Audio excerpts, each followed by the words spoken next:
Next type is a multiprocessor system. Multiprocessor system is also called as a parallel system and also called as a tightly coupled system. Multiprocessor system is a particular environment or particular communication system. In that system is available of a one processor or more than one processor. That particular processors just share the information or data to another computers. Okay, means one processor or another number of processors just share the clock, memory, input output devices like resources, peripheral devices and bus to another computer system. That kind of a situation, that kind of a environment is a multiprocessor systems. I'm again telling to you, multiprocessor system is just like a particular environment, is a particular communication system. In that system available of a one processor or a more than one processors, okay, to share the information and data, to share the clock, bus, memory and peripheral devices to another computer system.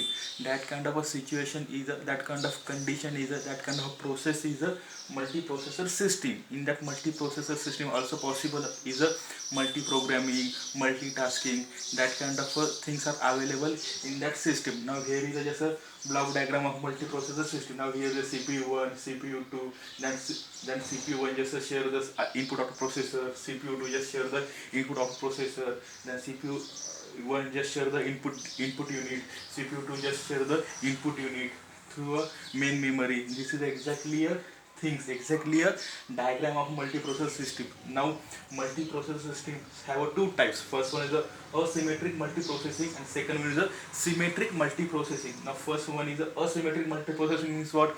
In that system, in that communication systems available of one CPU and another number of machines. One CPU is just like a master CPU and main CPU and root CPU, and another CPU is just like a slave CPU. Means master just a provider instructions, informations and commands to another CPUs. Another CPU just like our slave CPUs. Okay, just like you can say that also client CPU, and client CPU just receive the information, data and softwares and information from master CPU. This kind of a communication thing, this kind of a situation is available in a asymmetric multiprocessing. Now in symmetric multiprocessing, just like a opposite, just like a reverse process, like a just like a reverse process compared to asymmetric processing. Now in symmetric processing, no one is a master, no one is a slaves. Each and every machines are work as like a master machines. Okay, means each and every machines as like a master or main machine. Means each machine just share the information to any other machines and another machine just share the information to a other machines. Okay, means this kind of a situation, in that situation just each and every machine share the information to each and every others. Okay, that kind of a system, that kind of things is like a symmetric multiprocessing. In symmetric multiprocessing there is a no master, there is a no slave machines. Each and every machine is just like a just like a master machines. Okay, but here is asymmetric multiprocessing. One machine is a master machines and another is a slave machines. Master machine just like a main machines and slave machine is just like a client machines. Okay, that kind of things are available in these two types. Now come to here advantages. Now advantages is just like first one is a more work done shorter period time. In that system, in that environment, more work done means maximum work are completed in a short period time. Next one is the minimum hardware required, means in that system just a less hardware requires compared to other operating systems. Now last one is the higher performance. Whenever the we just share the number of CPUs to another computers in through this system, that time automatically the higher performance are completed in the systems. Okay, now here is some disadvantages are also available. First one is the if one processor fails, it will affect in the speed.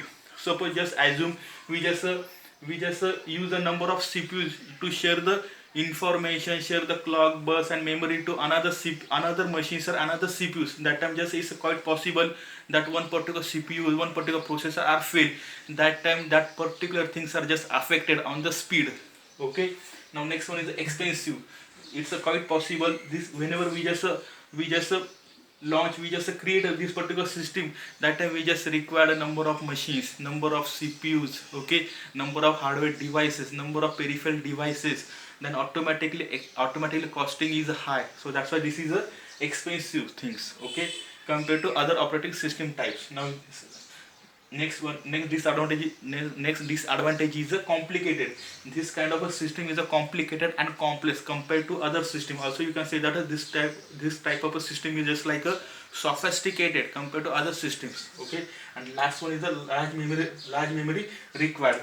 Whenever we just create this kind of a system, then we just require a large memory compared to other system types. Okay, this is exactly concept, exactly things of a multiprocessor system. Multiprocessor system also called a parallel system and tightly coupled systems.